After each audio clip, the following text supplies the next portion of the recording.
You're listening to the Quint's podcast.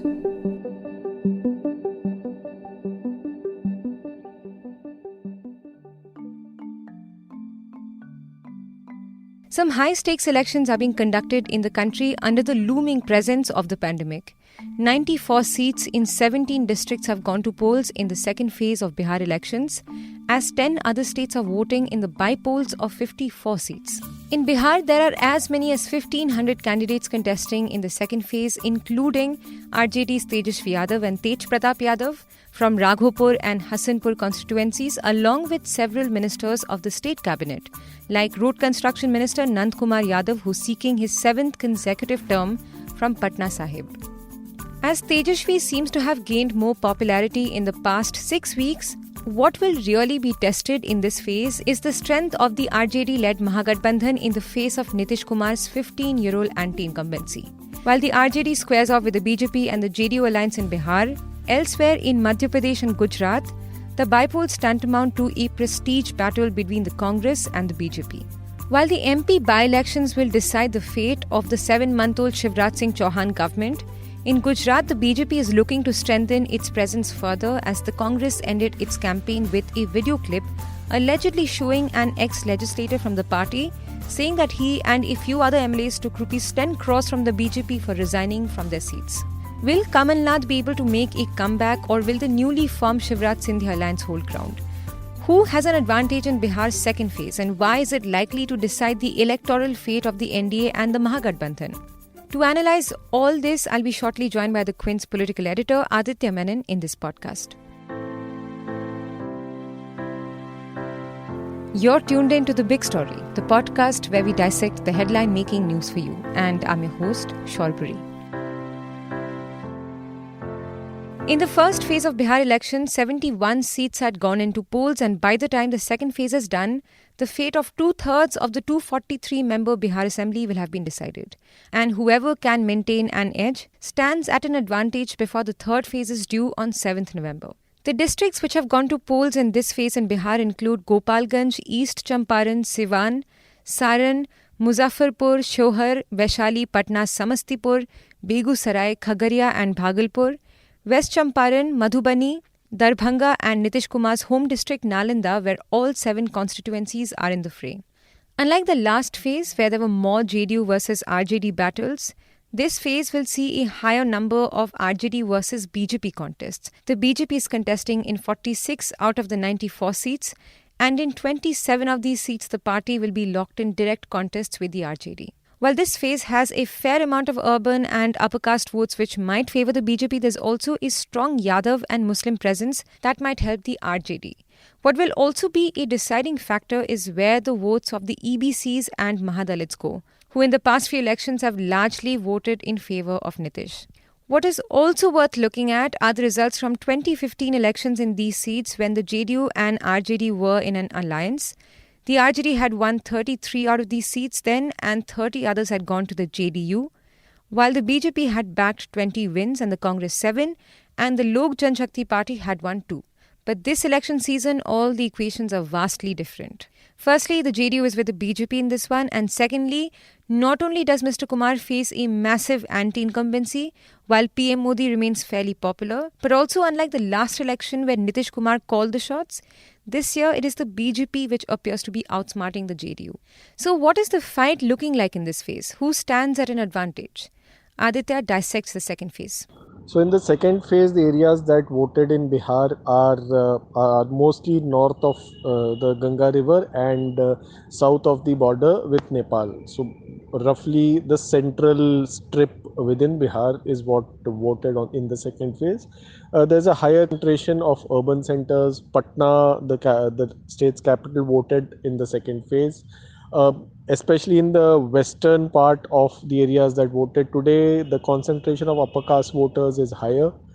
So this gives BJP more of an advantage. Obviously, the second phase then would be slightly more advantageous to the NDA than to the Magathbandhan. In the first phase, from whatever one heard, that the Magathbandhan did well comparatively. and most of the RJD's battles were against the Janata Dal United, which is a relatively weaker among the two big parties in the NDA. In the second phase, larger number of battles were between the RJD and the BJP. Both of them are the strongest entities in their respective alliances. So in that sense, this would probably be the deciding phase in this entire election. What is also curious is the fact that in the first phase alone, there has been a 56% voter turnout, which is a little higher than the last election. And this increase is despite the pandemic. Is there anything to read here? I won't delve too much into the turnout unless there is a dramatic rise or a dramatic fall. The last time that there was a dramatic fall in turnout was in 2005 when the turnout fell by over 10% from the previous election. And in the 2005 election, the Rashtriya Janata Dal led by Lalu Prasad Yadav, they lost the elections. And maybe what one could say in that election is that a large number of voters who had loyally voted for RJD for all these years, they didn't turn up the way they should have, and there was a slight erosion of RJD's loyal vote base, and which eventually led to the defeat of the RJD and the victory of the National Democratic Alliance led by Nitish Kumar.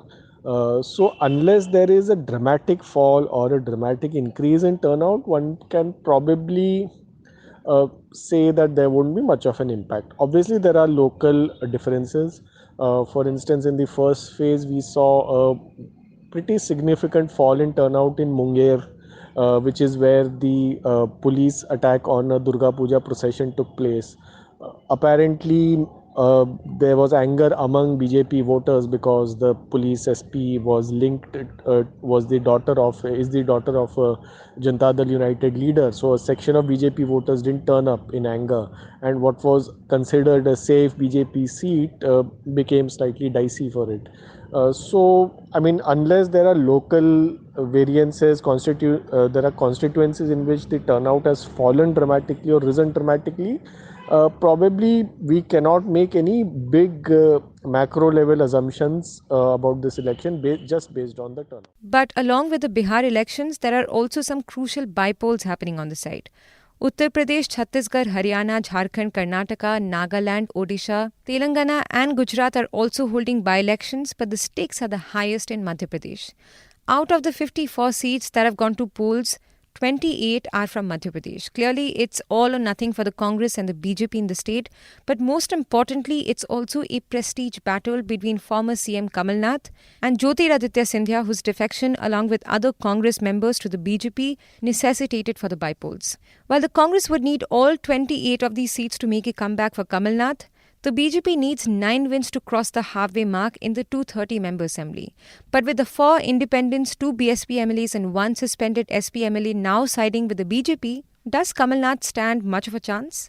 So the numbers game is difficult for Kamal Nath because he would need to win all the 28 seats in order to cross the halfway mark on his own. He would need 21 seats to uh, get roughly equal to the BJP and then try and woo the independents and others to come to his side. So the numbers game is not in his favor. The BJP, even if it wins half or slightly less than half the number of seats in the bypolls, it would still safely be able to retain its government in Madhya Pradesh. So yes, I mean it's a very difficult task for Kamal Nath. I think what probably he would settle for is winning a majority of the seats, and that would give him a sort of a moral victory over Jyotiraditya Scindia. And also, I mean, a below par performance would would sort of harm Scindia's stake within the BJP, harm Scindia's standing within the BJP. So I think the most Congress can expect for is winning a majority of the seats. I think changing the numbers drastically in Madhya Pradesh might be a bit difficult. Now, defections are the primary reasons for the by-elections in both MP and Gujarat, although in the MP campaigns, the Congress's accusation against the BJP trying to destabilize a democratically elected government has taken a backseat. In Gujarat, defection is the talking point for the opposition. In fact, ahead of the bypolls, the Congress not only released 2 clips purportedly showing former Congress MLAs accepting that they were paid off by the BJP to resign. In Gujarat, the BJP not only has a comfortable majority, but the Congress hasn't even been able to come to power for the last 25 years, as we know. So unlike MP, the by-elections in Gujarat are not going to make or break a government. Rather, it'll reveal the people's perception of the ruling party and whether or not they care about leaders switching sides. Yet, the BJP seems nervous. So in Gujarat, all the seats that voted in the bypolls are held by the Congress. So in that sense, the BJP doesn't have much to lose, but the BJP has historically done well in bypolls in Gujarat, irrespective of whether they held the seats in the first place or not. So winning anywhere less than half of the seats that voted would be an embarrassment for the BJP, and it would indicate that that the rural anger against the BJP has only increased in the past few years. Most of the seats that are voting are rural seats, heavily farmer dominated, and 2 of them are tribal dominated seats.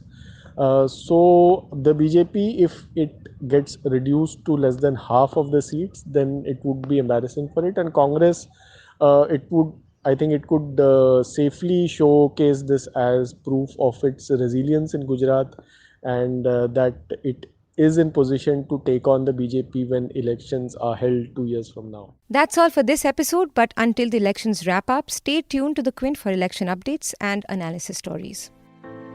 If you like listening to this episode, please subscribe to the Big Story playlist for episodic updates.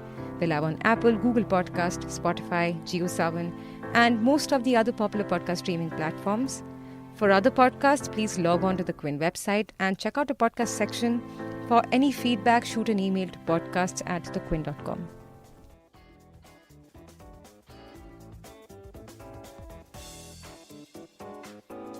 Thanks for listening.